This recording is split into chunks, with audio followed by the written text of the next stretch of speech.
عليكم ورحمة الله وبركاته. وعليكم السلام دكتورة. يا هلا. طبعا بداية أرحب فيكم المحاضرين المتحدثين. أول شيء good afternoon or good evening or good morning wherever you are. I would like to welcome you all to this session. Our session is under the title of how we can boost our demands for coaching, which is really very essential. And as you know, being professionals in the coaching arena, we have a great demands for coaching, but still we need to do a lot of efforts. Beside the efforts that has been done, I would like to welcome you to start talking about this issue and tell us, tell the people who are listening to us, our audiences, which is, we are having pleasure to have them all today, to talk to us of how we can, as coaches, boost the demand for coaching practice and coaching sessions. We'll start with Mr. Arif, Coach Arif Mubarak. أهلا وسهلا دكتورة, حياك يا الله. Hello everybody. I believe the way we boost the demand on the coaching is to start from the person themselves, on the way what kind of a training they go through, what kind of a school, how much is accreditation. I think that's very, very important. And just hold.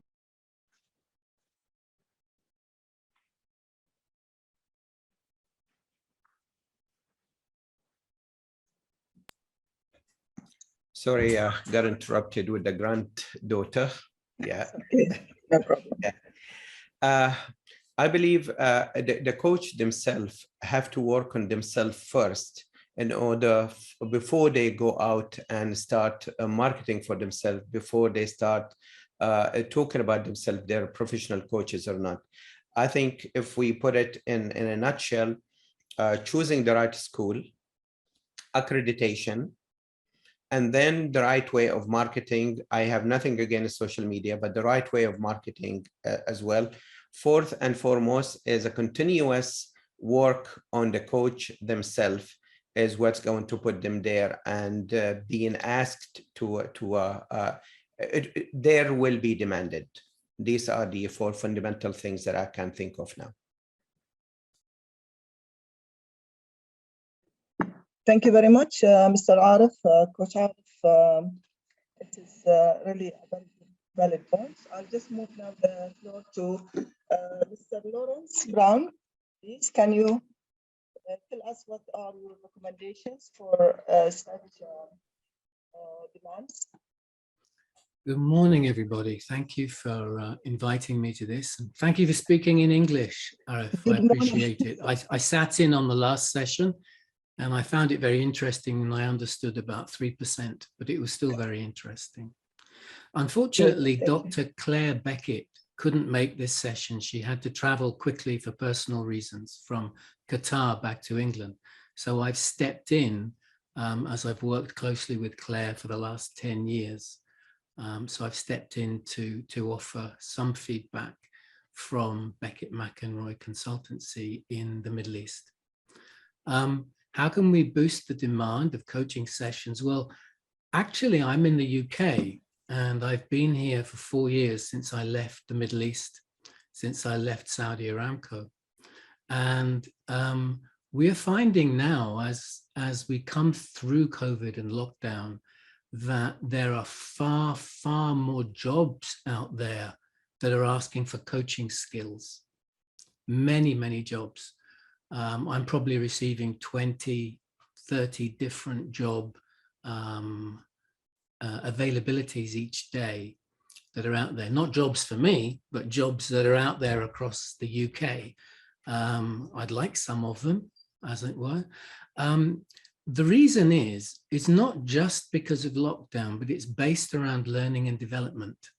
It's based around the need for companies to suddenly realize that their agility wasn't functional.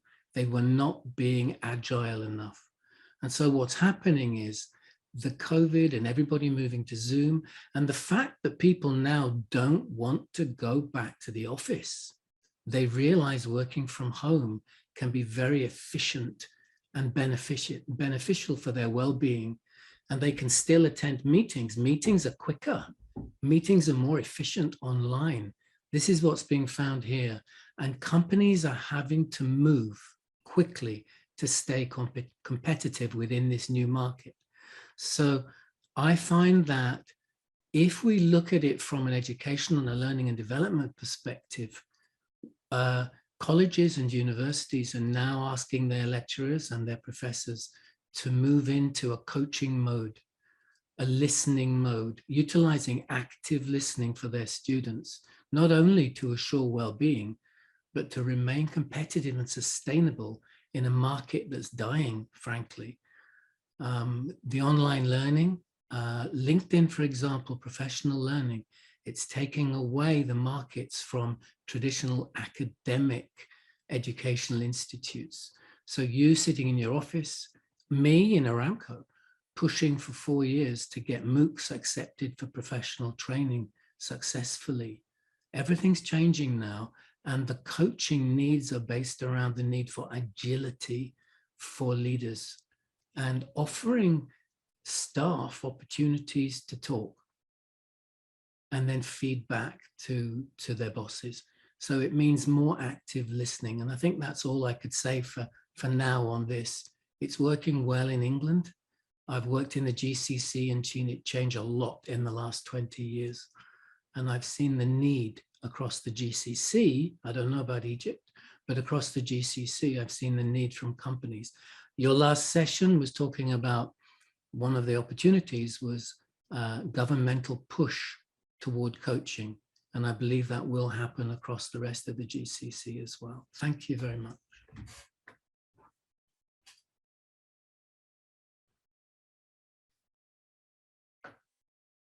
Dr. Lilwa, you are on mute.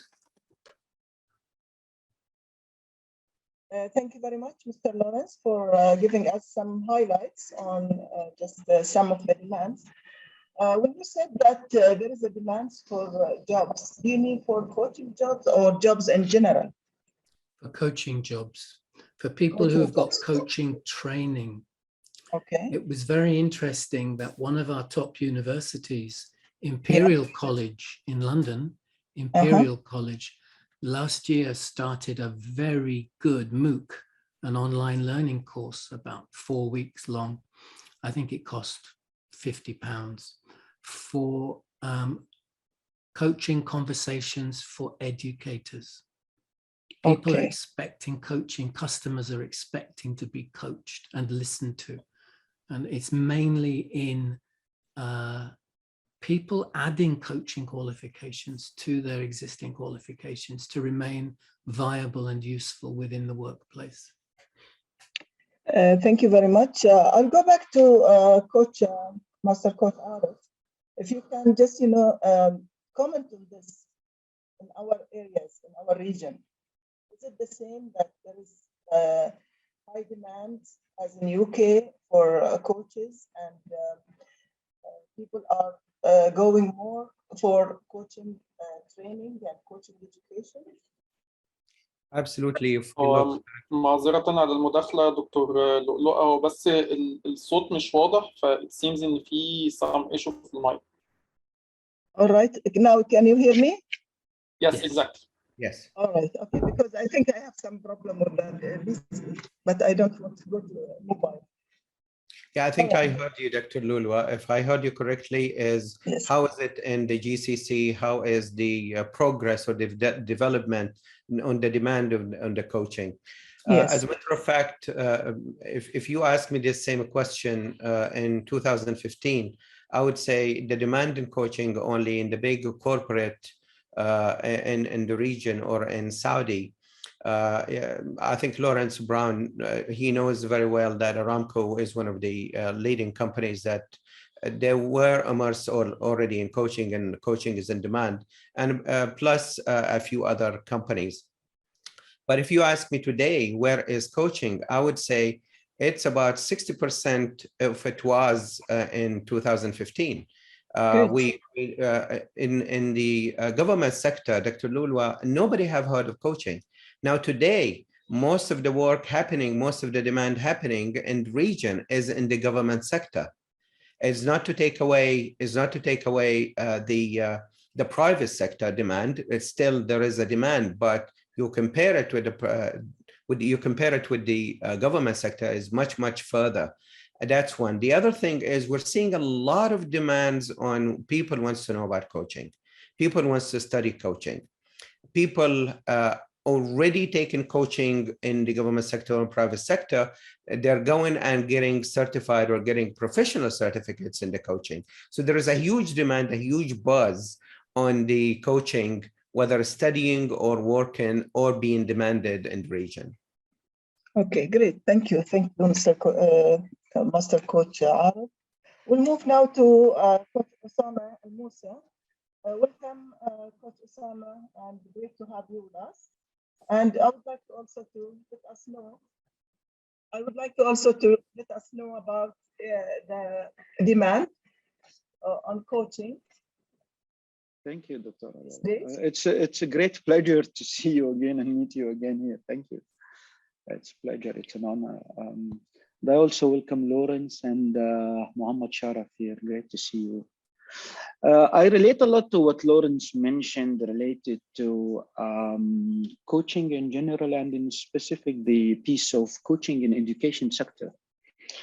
I'm myself an affiliate with few business schools in UK and US where I coach their executive MBA programs, the students there.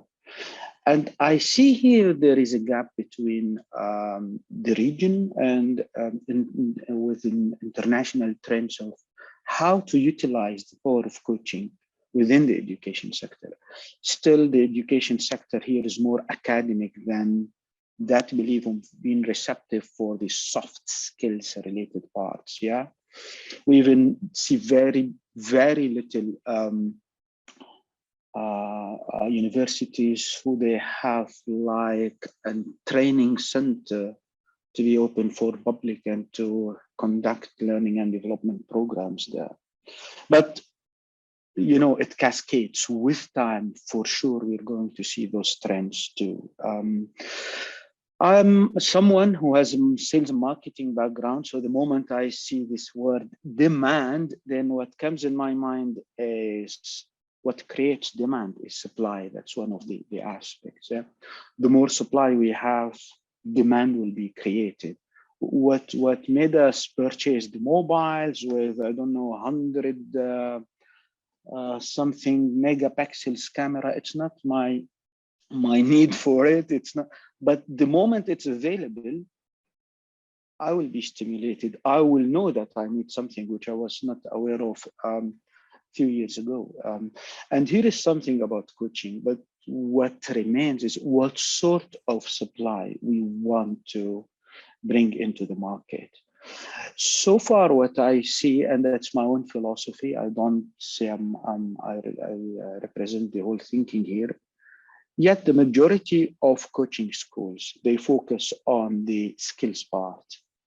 ICF competency model, the core competencies, talk about skills only. And imagine yourself, would you operate or accept to be operated for God forbid, from a surgeon who is skillful but who has nothing in understanding the anatomy of the body?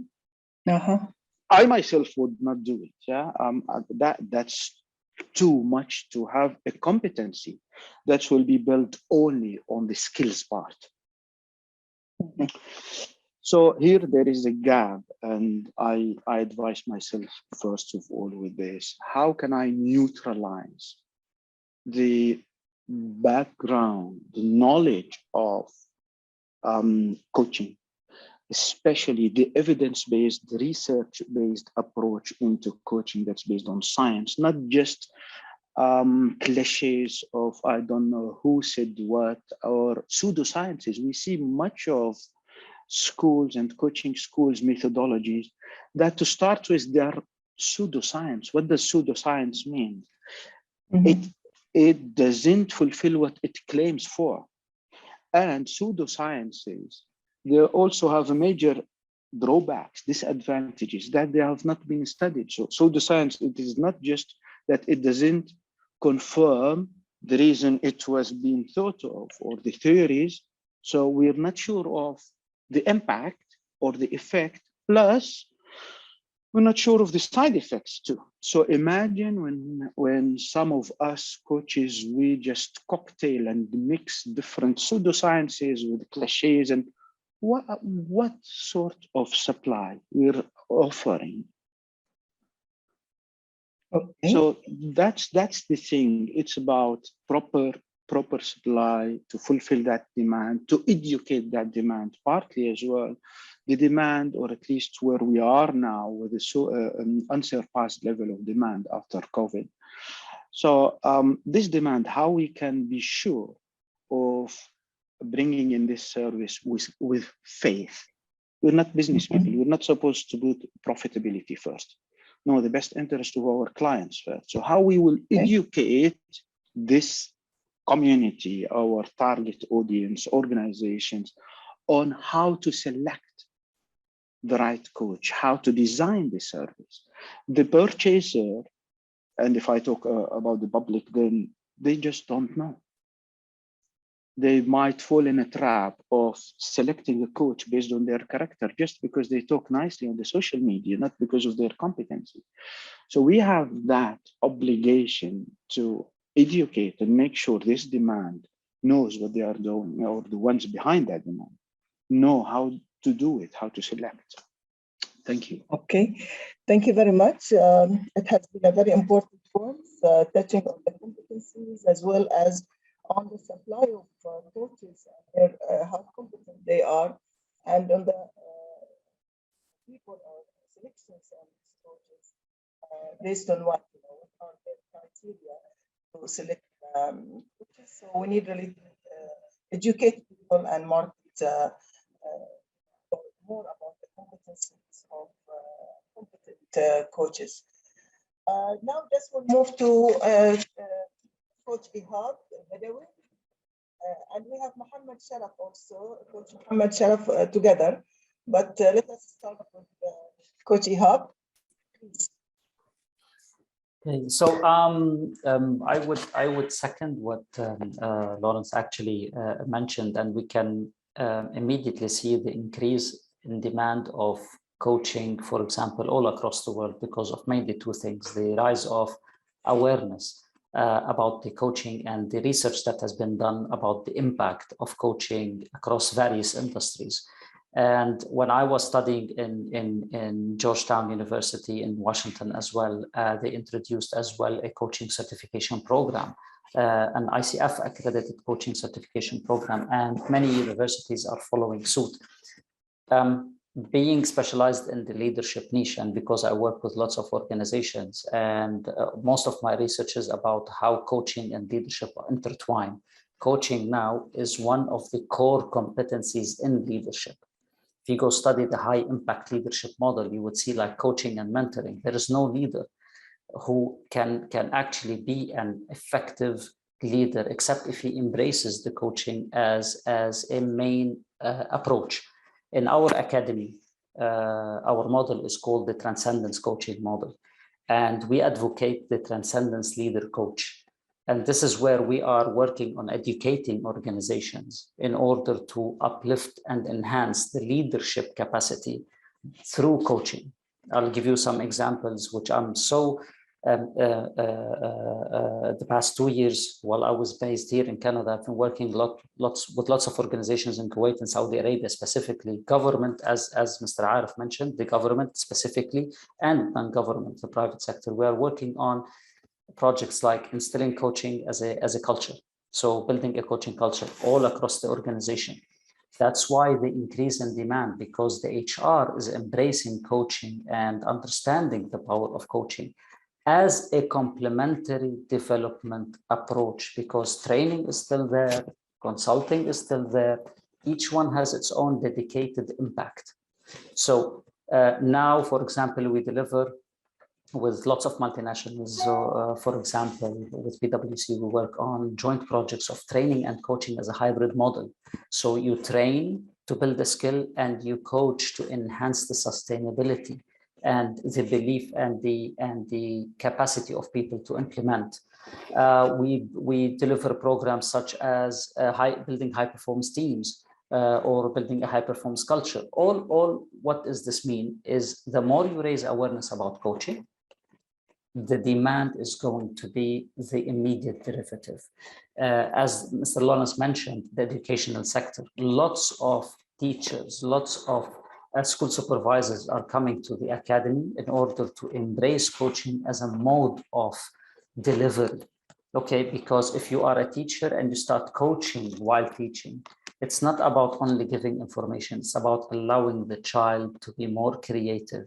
I recall this approach was implemented, and I have undergone it when I was studying in Australia, for example. That approach was embedded in education since then. Okay, there is nothing called you memorize. There is always an inquisitive question. History, geography, mathematics, all about asking questions to challenge you, to allow you to think differently, to create that agile, creative thinking process. Bottom line, I'm not going to take much of your time, but coaching at the end of this day expands the learning capacity of a certain individual. It's not about giving advice. You're not telling people what to do. You believe that they have the capacity and the creativity to actually find what they need. And if they couldn't find it, they will find the resources to build what they need. So what you are doing is expanding their learning capacity. In the US, in Canada, what's happening now is why coaching is becoming more and more in demand for one main reason. Organizations started by coaching CEOs and directors. Now they are building the culture, and you know that this is where most of the people are in the organization. So now middle management and lower middle management are a mainstream for coaches, and that's why the demand is becoming bigger and bigger. The key bottom line is we need to raise the awareness and talk to professionals, advise them about professional coaching and why coaching is impactful. Thank you. Thank you very much, Master Coach Ihab. This has been very good points, talking about building coaching culture, which is very, very important, if we want really just, to promote the coaching profession, and just making it like alliance with the training. As Coach Ihab mentioned, that we have to train and coach, which is can work together and providing really a competent, creative and innovative either students or adults or even people in their lives. Thank you very much. We'll move now to Coach Master Coach. Sorry, I didn't introduce you with your level of coaching because I just did that, but now I'm just trying to get to know you more. Master Coach Muhammad Sharaf, please join me on answering this our question. Thank you, Dr. Lola, and thanks for everyone who shared before. I may add a view that mostly what we experience here in Egypt about, and maybe in the Middle East too, 70% of those who study coaching are not coming from organizational background, and they are mostly taking coaching to serve individuals. And actually here I may talk from another perspective, which is the individuals market. Individuals actually, when they need to work with coaches, they don't look at the coaching competences as much as they look at what kind of problem you're going to solve for me. So here there is something that, that most of the people or the coaches who already studied coaching, they are very passionate to serve people, but they miss something, which is integrating coaching as a service with other services in a way that creates solutions to people's problem, to real people's problem. pains people are suffering from, things that they actually seek a solution. People don't look at what you are offering them from what you've studied, what are your competencies, where did you, and this is the secondary thing in the consumer market. When we talk about the 70% of the coach population who are actually waiting for customers to join in and join their coaching sessions, they're very passionate to serve, yes, but there is no context of the service. Mostly they don't have a context where they can provide the service and integrate it in a very professional manner with other services. And here comes actually the role of understanding marketing, also the coach mentoring. Mentor coaches actually should serve to support the coaches to understand how to integrate coaching with other services. Like, their content development has to be focused. Their solutions, their public, offerings, like, the free services and how people can relate to the context of the solutions that they are providing. They actually have to create a dialogue. And this is something that the marketing aspect of the coach business is not actually well understood in the consumer market in a good way. And this is something that there are opportunities for mentor coaches to support individual coaches, to support individuals and the public market in a better way. As well, working with NGOs is another space actually for understanding what are the real community problems and connect with it in offering. And this is something that's happening here in a very successful manner when it comes to, there is the cancer hospital 357, which is a big place in Egypt here. There is a partnership with a coach community and this hospital to support the families of those who are actually having their children in this hospital. This is one example, and there's another example with Bahia, another example. And there are other examples with also supporting the career placement with AUC. This is something with the American University in Cairo and with some special, they are not public universities, they are all private universities that are founded here in Egypt. And they're working, some coaches are working with them to support their students to actually place themselves in careers or in specializations inside the institutes or the universities and afterwards. And these are all opportunities actually for coaches to build their coaching career and create a context to have a dialogue with the community. And here I believe that most of the coaches who started doing this, they already are having good business. Those who actually are waiting because they took a coaching certificate, that people will come to them just because they are coaches. They're not having a dialogue. They're not creating a demand on coaching. And actually there are many opportunities and many pains in the communities that really need coaching as a service and outstands. And here maybe some panels like this one can support actually the coaches to understand more about what kind of community challenges they can address and integrate coaching as a service with other services to support the community to leverage, the enhancement, the consciousness and the well-being of the community. Thank you very much. It has been really good points regarding integrating whatever coaches discipline with this other services. I have a number of examples, and that's also linked to marketing, and also you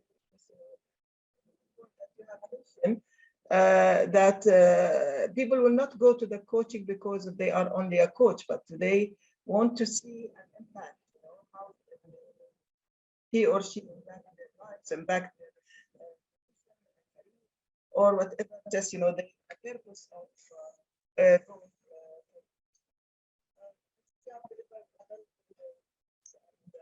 that's it. I would like now just to go to the other questions which is,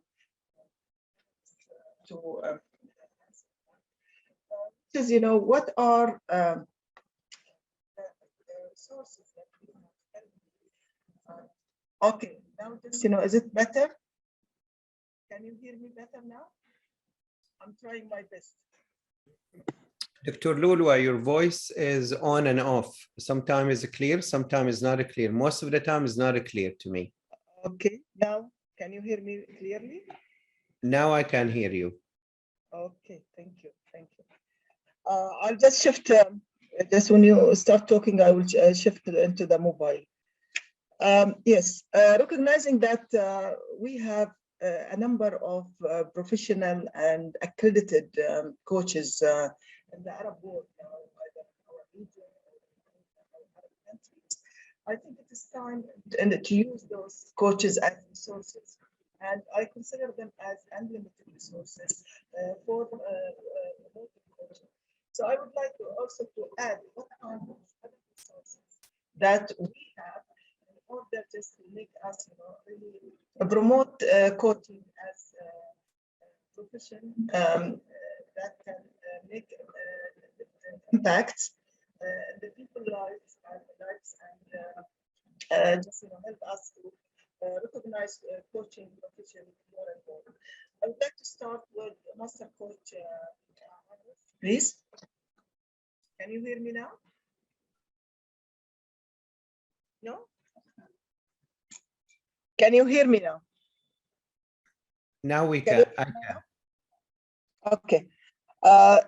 Just, going back, I just, consider that we as an Arab world, we do have a lot of resources. We have accredited and professional coaches in different areas.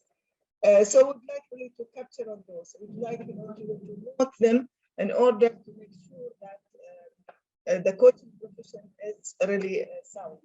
So I just would like to also to touch on the resources that we have, more than just people, maybe entities, maybe supporters for the coaching that can really promote coaching. Please, Master Coach Arab, please. I think I heard you, Dr. Lulua. So how can we utilize the resources of the accredited resources, especially the people in the Arab region or in this region, in boosting up the coaching in general? Is that your question? Yes. In general, just would like to make an impact in the Arab world and in the region. Okay, great. I think the more we have of this kind of discussion, panelists, get the professional in one room and to discuss about these things and to produce a paper. I think that's one thing we can do to utilize the resources. Another thing I'm not seeing, I think Dr. Lulua is gone. Shall we wait or shall we go on? I guess we go on. Yeah. Yeah, Okay. go on, Dr. Arif, because it's recorded and many will benefit from your answers. Thank you. Another thing, I think we are doing very less of research in the Arab world or in this region. I think the more research we do, the more we can have chances to see where the gap is, to see where the constraint area is, and then we can contribute as well. So one side is doing more of this panelists, more of conferences in the Arab region, very, very centric of the what is happening in the region, what is the region needs, because that's what we need to develop. And I think we should also gear up to have a very wide research to all coaches and non-coaching, and especially the professional in the organization. A while ago, Ihab was talking about, we need to educate, we need to provide this culture in the HR, in the talent, in the professional services. I think the more we do that, the more we hear from them, the more we can support as a credential or as a resource of this region. Also seeing there is a very, very limited books written. There is no literature written in the Arab world.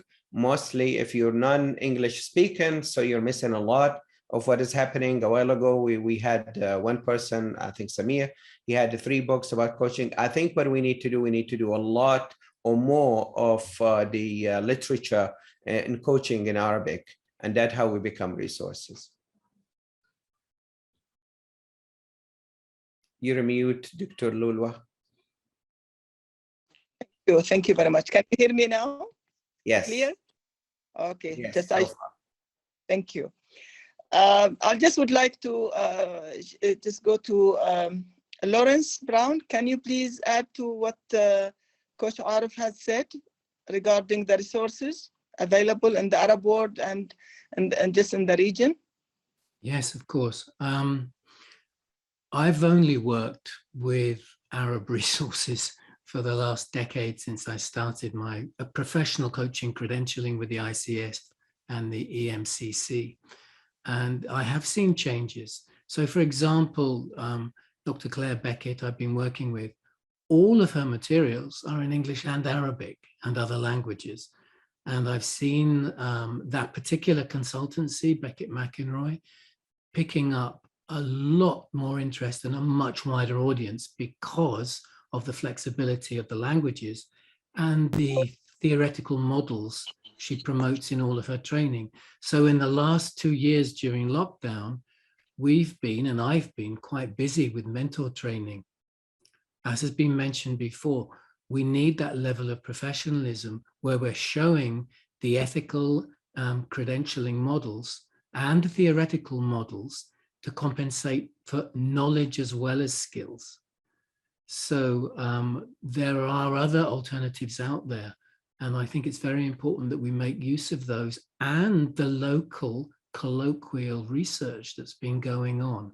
Price Waterhouse have done some recently. There was you mentioned earlier, you mentioned something very interesting in the last session, and it was mentioned again about non-coachable clients, clients who are non-coachable. The general feeling in the past, and I think from David Clutterbuck, has been non-coachable clients are simply not, the coach has simply not found a way to coach them. That hasn't been found yet.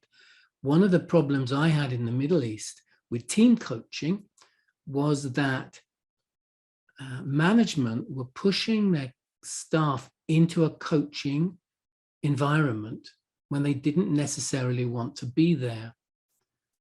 So there was pushback from the employees saying, well, I don't want to be on this team. I've got a lot of work to do. I don't need coaching. I need to get back to my work. So finding, as was mentioned earlier, the movement between groups of people in a business, turning them into high-performing teams, is looking for a goal that can be agreed from on high, from the management, but also across the team that they can work for. And I think that's one of the problems I've found with people who weren't able to be coached in the past. They were either pushed into a coaching team and didn't have an individualized goal, or they thought it was mentoring and they were looking for mentoring. They were looking for easy answers for their problems. And we can't mentor. So recently I joined the European Mentor and Coaching Society, EMCC. I joined the EMCC, and I notice also that the EMCC, European Mentoring and Coaching, has also combined with the ICF to form the Global Coaching Mentoring Alliance, which I'll put into the chat now.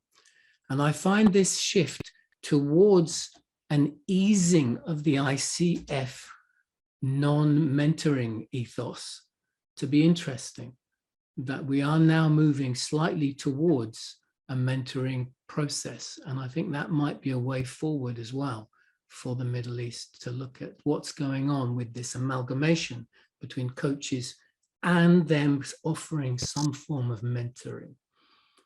So I think that's interesting. I've just put the link in there for you anyway. Thank you. Okay, thank you. Thank you so much. We'll go to Coach Ihab. Can you add something, please, to the resources that we have that we can promote our coaching profession? Sure, I would say definitely the resources of qualified professional coaches coming together, creating new forums, and advocating research,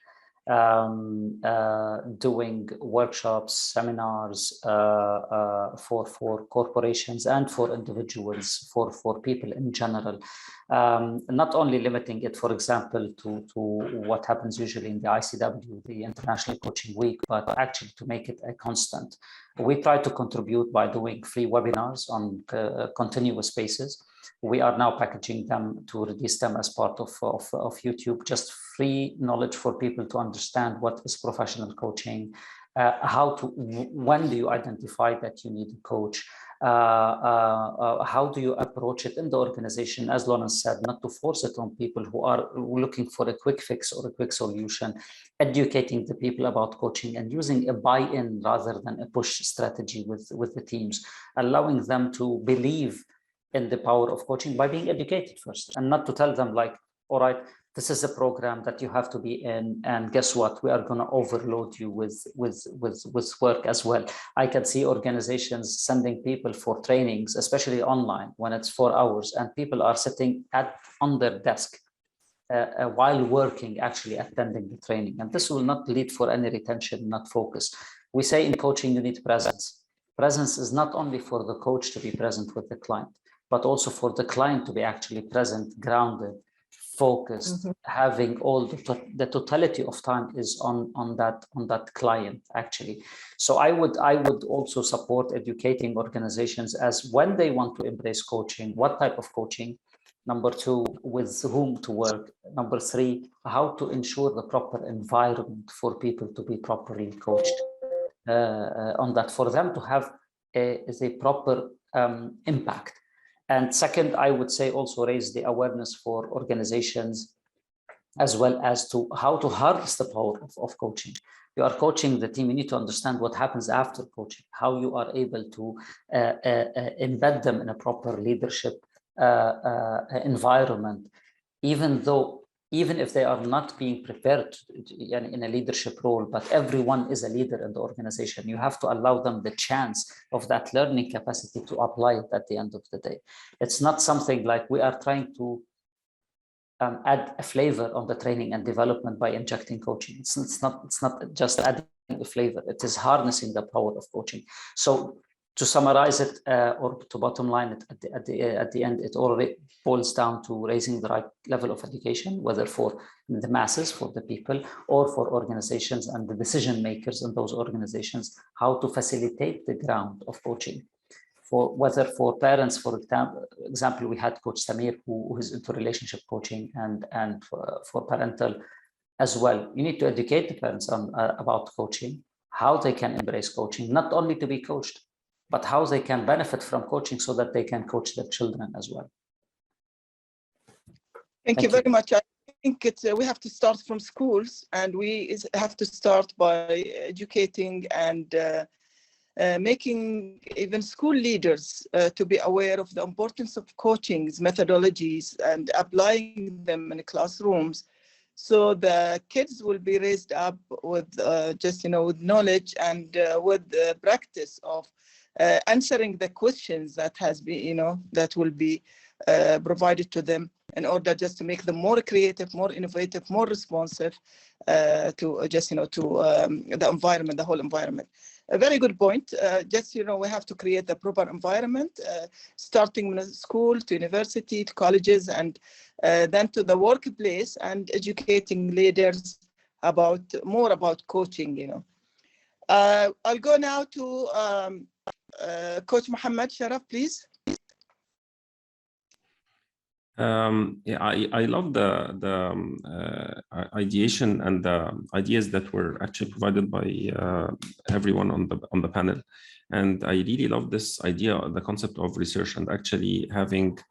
I'm totally a very big fan of having a research to research across different disciplines.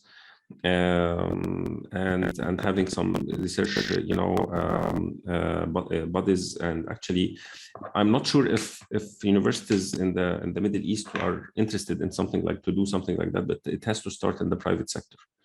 It has to start in the private sector, and this initiative of ACF is really an amazing start, to have this panel and maybe discuss, have further discussions afterwards.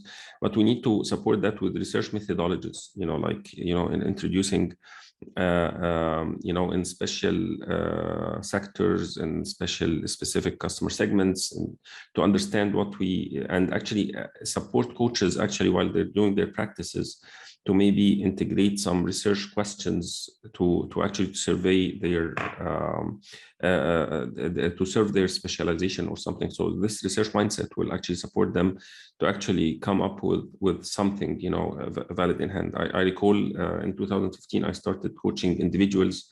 This was an individual and consumer market program for individuals for self-awareness and relationships. And I did this one question, and I had statistics around this one question. What are the biggest fears, the biggest 5 fears you have to enter a relationship, And until now, I have something like 90 respondents with the top 5 fears.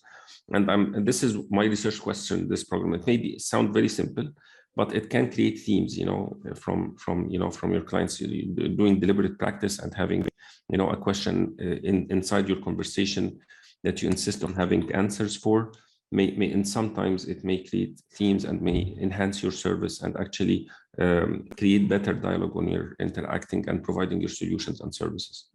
So I really love this approach, and thanks, Lawrence, actually for introducing this mentoring / coaching, merger, because actually it's very in my mind it's very logic, but I didn't know that it really happens until you just shared it now. Thank you for that. Thank you very much. It is really a great contribution and focus on research and development, which is a very important area. Either it is in the university or in the colleges or even at our panel today. And just, we have to say that this is very important dimension that we have to create and we have to foster in order to reach a better coaching environment and coaching impacts.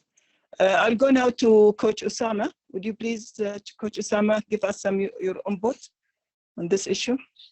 Thank you. I want to confess, I have this to tell you. I'm an MCC coach. I work with leaders, executives, and leadership teams. I coach those. And I attended more than 700 or 800 coach training hours myself as a trainee. And then, what was the impact of this whole accreditation journey on my understanding about leadership? It's not more than 5 to 10%. So accreditation is not enough. Yeah, we see much of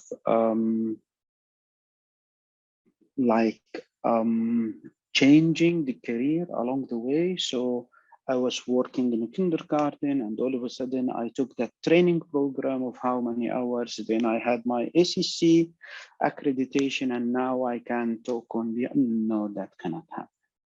Neither for an MCC as well, not for me too. The skill part is not enough. And this is what I want to re-emphasize on here. When we talk about how to capitalize on, if we want to talk only about the skills part, that's fine. Accreditation might be enough. Yet, how about the rest? Knowledge, science, yeah? And then here I will raise up the flag and the importance of being inclusive. If we want to capitalize on something, we don't need only accredited coaches and their experiences. We want accredited coaches who are specialized with background knowledge in certain areas and in coaching area, science behind coaching, and not every science behind coaching is science. Yeah, some of them are pseudoscience. And at the same time, other professionals, the academic body, those with psychology, sociology, how to have that inclusive in a way, to be able to capitalize in a solid way. So that is one aspect in mind. The other aspect is the content. The ways of delivery is something else, whether it's forums like this, social media, writing articles, books, or so on and so forth. But what counts really is the content. And we're very poor in this region in terms of, I say poor, I know it's harsh, but it is very poor in terms of the content we have between hands. And if they're very little, and out of the little, the majority are just translated from other languages, other cultures. And what is needed in that content is to be research-based, yes, to be scientific-based, yes, and also from our culture. We cannot deny, no, I know I'm a coach, I'm a MCC, ICF related, and still to put the value system aside, I know it all. Yet what is ground reality? We know the impact of culture on leadership. We know the impact of the culture on the value system of the individuals. And then what we want is a content. I cannot just say I want to enhance the relationship between a wife and a husband in Jordan or in Egypt or in Saudi, just because there is a statistics in Germany or in Canada or US that says majority of divorce in Canada is because they have a fight, the couple will have a fight, who's going to vacuum clean the carpet. So consequently, I will come in Jordan and start doing the same. Let's educate the wife and the husband on how to do it and to have you both together do the and clean the carpet or vacuum clean the carpet. Some countries in the Middle East, they will fight because they don't have vacuum cleaner to start with. So it's something that is to come from this culture. We understand this culture, yeah, because we don't want to end up using coaching to transform this society or this culture in a society that's imitation of something else. Yes. This is the impact of specificity. My last point is to be close to decision makers as well, government on they are supposed to do something, so they will help in regulating this chaos, or at least put some way of regulation and discipline, how to make sure to protect the best interest of the end user. Thank you. Thank you. Thank you very much. I believe we have one final question for you all, and I would like you just, to wrap it on one statement. Yes, please. Yes, please. I'd like just to emphasize one thing about the research, since we all of us talking about the research and advocating for the research. In 2020, when the ICF have made the research of the pandemic about the impact of the COVID, I think it's almost 10,000 people have participated in that study. Now, your guess of the number of participants from the Middle East, mind you, by that time, we had about probably 2,000 members in the ICF are between members and accredited. It was only 424 people who participated out of the 10,000. Now, you might say 10% or 0.1 something is good. I'm saying is even us as professional coaches, our participation in the study and our view of the importance of the study and the results is very, very slim. So I think I would start with myself as how am I going to go and look for these studies and participate in it and to make my voice heard, let alone in the professional basis as well. I think I thought I would throw this piece of information for you so you could advocate more for this, for the research aspect. All right, thank you very much. Thank you. It's a very valid point, and I think research plays an important role in advancement of any science. So I think it will do good for the coaching science and professions as well. The last question for the panelists. Please, I just want you in one statement, tell me of your view of any strategies that we can go ahead with in order to promote our profession and make it heard in a very loud and very loud professionals and impactful way. We'll start with Master Coach Arif, since you are ending with that. I would say do more, communicate more through this panel, more of this in the Arab world, more of this in the Arabic language. And I emphasize on the Arabic language in this region. The more we can talk, the more opportunity we provide of a space. I think that is the most important thing at this moment for me. Thank you very much. Thank you. We'll go to Lawrence, please. Thank you, Dr. Lulwa. No I think offense, this has been a Laura. fascinating discussion. The most interesting I've done in 2 years at least. Thank you very much for inviting me. This has been really engaging, and thank you for doing this one in English. I think continue what you're doing and affiliate your resources, bring them together as the ICF has begun to do with the EMCC. Affiliate, bring them together, because if you bring your minds and conversations like this together across the region, you will find there are no boundaries for you. You will be embraced. I would just say, please affiliate and also look at sustainability, the UNESCO sustainability. Draw that in as well, because companies are trying to bring in those 17 sustainability mites into their agility. So you could just affiliate and liaise wider than you're doing at the moment. Thank you so much for inviting me. Thank you. You're welcome. Thank you. Thank you for accepting our invitation and for being with us today. Just moving to Master Coach Ihab, please. In one statement, please. I would just second what Mr. Arif and Lawrence mentioned. Collaborative leadership, collaboration among coaches, and building bridges with associations, different chapters, different coaching communities coming together to join on research and advocacy. I will just summarize it on this. Thank you. Thank you. Thank you. Master Coach Mohammed Sharaf.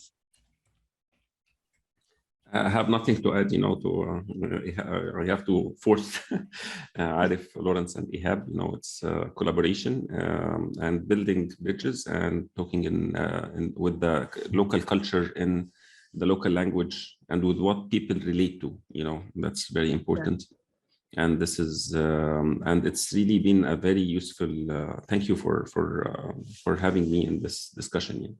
I really am very honored to be here. Thank you. You're welcome. Thank you. Master Coach Osama. Hani Shaker strategy. Now our colleagues in Egypt, they all understand what Hani Shaker strategy is. The one who's managing the association of singers in Egypt, and they just stopped some of singers who don't have at least per minimum criteria and the qualification to step into singing. And this is similar for us to be close to the government. And I know it's not easy to list coaching as a standalone profession. So far, governments didn't do for training as well. Yeah. Yet, at least a per minimum criteria, who is supposed to do and work in coaching will help a lot. And this doesn't come from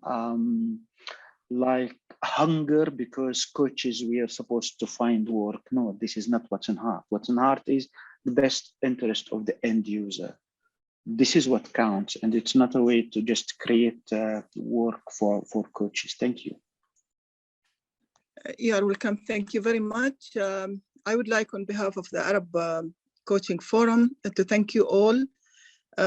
We have been entertained, and we have been educated, and we have been listened to our master coaches, Arif Al-Mubarak, Lawrence Brown, Osama Al-Musa, Ihab Badawi, and Mohammed Sharaf. Thank you very much for your enlightening thoughts and ideas. I'm sure that the Arab Coaching Forum will take these, on board, and they will try to to implement them. And we are also have I think a role, and we have a mission to help them in achieving whatever you recommend today. Thank you very much. And if any one of you have a last word to say. Thank you, Dr. Lulwa, and great Thank meeting you. all of you. Thank you all. It's been an honor. Yeah. Pleasure. Thank you. Thank you. Thank you all. Bye. Thank you all. Thank you. See you. Bye-bye.